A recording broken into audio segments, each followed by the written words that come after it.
0-0 between England and Iran. One thing that should be pointed out as well is I was speaking earlier how England have chosen not to wear the One Love armband because of sanctions threatened by FIFA. In particular, it's believed that if any country wears an armband that isn't authorised, a player wearing it, so the captain effectively, will be booked instantly. England are therefore wearing a no discrimination armband, but the known broadcaster Alex Scott, who is pitchside for the BBC, is broadcasting in a One Love armband to show her support. Berenvand is back up on his feet, and although he'd taken off the gloves and although the substitute goalkeeper was stripped off, he now is putting the gloves back on. The bleeding has stopped in his nose, and after a lengthy delay of about 6 minutes, he's going to be able to gingerly continue, and it will be a goal kick to Iran. One of their most important players, so really encouraging for Carlos Queiroz that at the moment anyway, he hasn't been forced into an early substitution. Finally, play will get back underway. Iran coming off the back of a 1-0 friendly win over Nicaragua in the build-up to this game. Tarabi was the goal scorer in that game. They have been in decent form. Drew 1-1 with Senegal, the Africa Cup of Nations champions. And in qualifying, they kept clean sheets for fun against the likes of South Korea and the UAE. So they are going to be tough for England to break down here. England, in contrast, have actually struggled of late. Been a little bit inconsistent since getting to the final of Euro 2020, where they lost to Italy.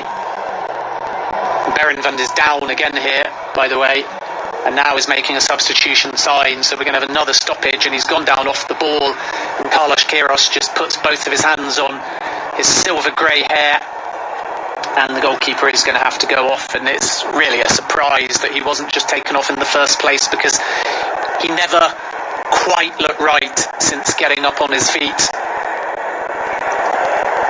You can understand why both goalkeeper and manager wanted to leave this as long as they possibly could, but I think it's not just a nose injury, it's not just a shoulder injury, it's also a head injury as well, because he had to leap so high, Berenvand, to get to the ball that he had no control then over his landing, because his arms were flailing out and trying to get to the ball, so he fell from quite a high height, and it was a really important movement. Otherwise I think Sterling might have been in, but he's obviously just landed awkwardly and needs treatment on a variety of injuries. So we are going to see a substitution here. Hossein Hassini is going to be the man to come on after technically 17 minutes, but it's been a 9-minute stoppage now, effectively, minus just a brief goal kick. And the other thing as well is that it wasn't just how he landed, it was the fact that as the ball came in, Hassini, the centre-back, couldn't stop his momentum. So Berenvand went up in the air, landed awkwardly on his shoulder, but at the same time as he was falling to the ground, Hassini came clattering into him, and that is what created the head injury and the bleeding around the nose area. So Berenvand very much in the wars, and he will leave stretchered off, which is a great shame to see. He's a very light character within this Iranian team,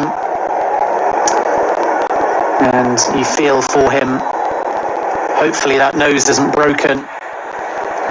And after 18 minutes he departs, and on comes Hossein Hassini. England are warming up and passing the ball around to keep as sharp as they possibly can. And we will finally get underway once again, now that the substitute goalkeeper has taken his place on the field. England 0, Iran 0, World Cup, Group B. And England will resume with a throw-in here. And the ball is inside their own half with John Stones. No Reece James, no Ben Chilwell for England, so there is an importance on Luke Shaw in particular on the left-hand side. Trippier would argue that he would have always got a selection, but it would have been close and probably rotated between him and Reece James, because both players, when fit, are in excellent form.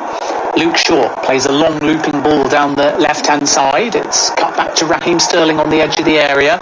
He tries to work it into Bellingham, but the pass is a bit too short, and Iran come away with it down the right-hand side.